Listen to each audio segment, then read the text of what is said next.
Hello, this is Robert DiColeta, and I'm here to answer the question as to what books every Assyrian should read.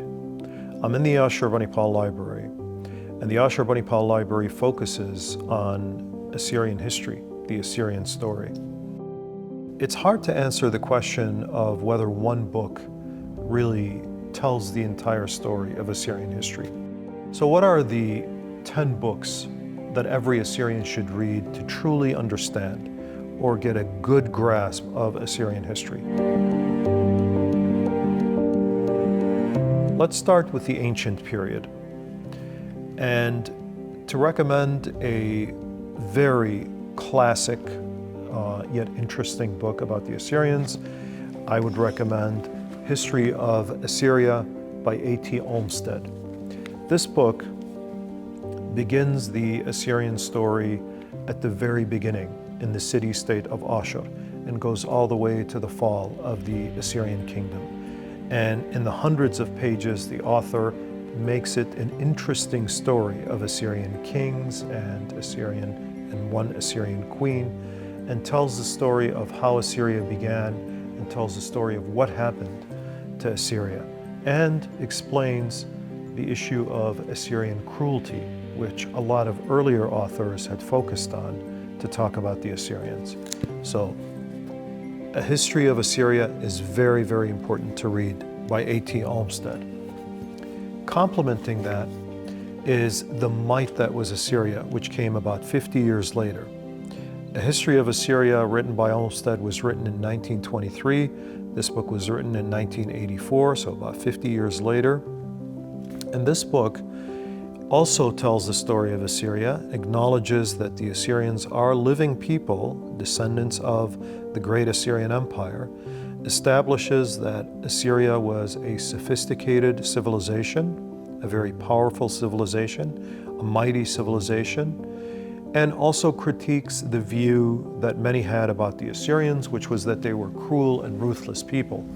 So Saggs, Henry Saggs, the author of The Might That Was Assyria, had also written other books, but this book is truly a classic and a very important book to know, the ancient history of Assyria.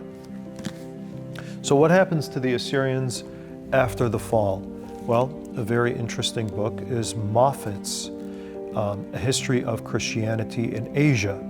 This tells the story largely of the Church of the East, of the great missionary enterprise of the Church of the East, and tells the story of how Assyrians gave themselves up to the creation of the church and to preaching Christianity throughout Asia. Tells the story, in this particular one is Volume 1 by Moffett. There's also a Volume 2 that takes it up until the later periods of Christianity. This particular book focuses on the formation of Christianity among the Assyrians all the way up until the 1400s.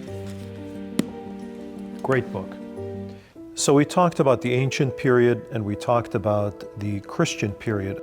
The next three books are dealing with a very important part of Assyrian history, a very tragic part of Assyrian history, which is the Assyrian Genocide.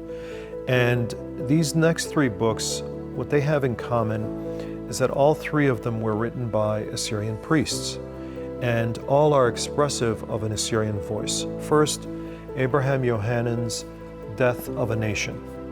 It focuses specifically on the Church of the East, or what he refers to as Nestorian or Assyrian Christians.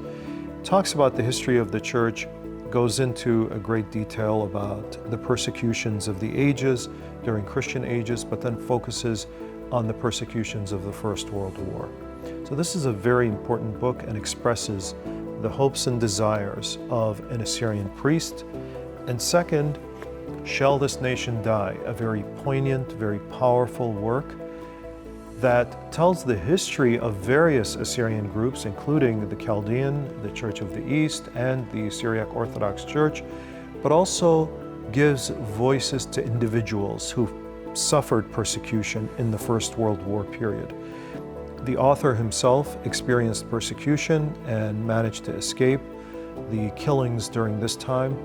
This is a very powerful work that expresses the voices of the individuals who suffered and tells their stories. The third book is The Flickering Light of Asia by another Assyrian priest or a pastor, Reverend Werda, who is an Assyrian activist. This tells also the entirety of the Assyrian story, particularly the Christian history, and particularly focused on the Church of the East, but also tells the story of the First World War and the sufferings of the Assyrians. It is portraying the Assyrian suffering as one that is heroic and really shows us the resilience of the Assyrians. So Reverend Werda, being an activist, wanted not only to tell the Assyrian story, but to inspire the generation that came after the genocide.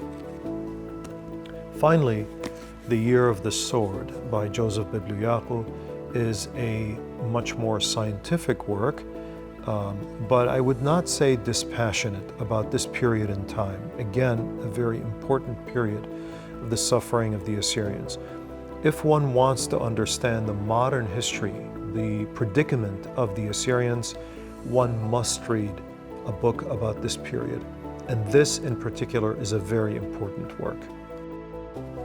The next three books that are very important in understanding the contemporary Assyrians are John Joseph's The Modern Assyrians of the Middle East.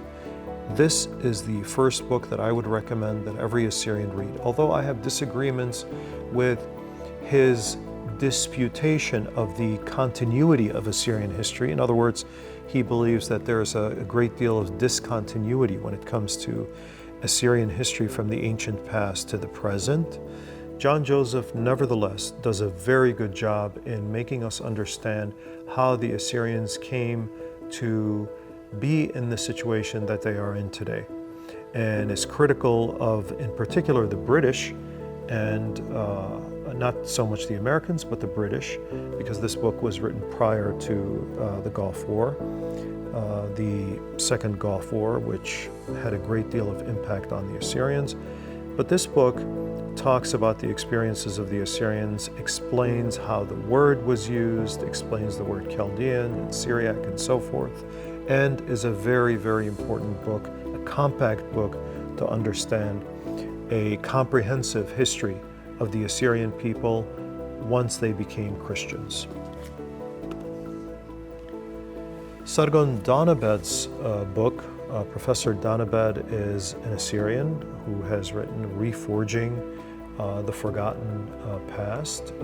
This book in particular is a reminder that Assyrian history has been hidden from many academic and scientific circles, and it is seeking to reclaim the place of the Assyrians among, in particular, scholarly circles or within scholarly circles.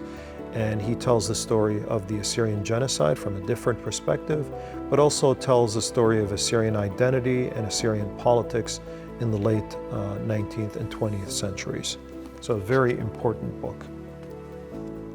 Finally, this last book by Alda Benjamen is another very important book, a very important contribution that is very focused on the Assyrians of Iraq, the modern Assyrians of Iraq. And this book tells the stories of how Assyrians negotiated their space, their position, their status within the larger Iraqi society. This is a very sophisticated book about how Assyrians managed to maneuver their way around the various political scenes in Iraq to try to keep their identity and keep their heritage and keep their aspirations alive. So these are the 10 books that every Assyrian should read, but by no means does this tell the whole story. And I hope in the next episodes we can talk about an additional 10 books and even more books that you should read to understand the story of the Assyrians. In addition to that, you should also be able to read books in Assyrian, and we will have a special segment to talk about books that you should read in the Assyrian language about the Assyrian experience. Thank you, and see you next time.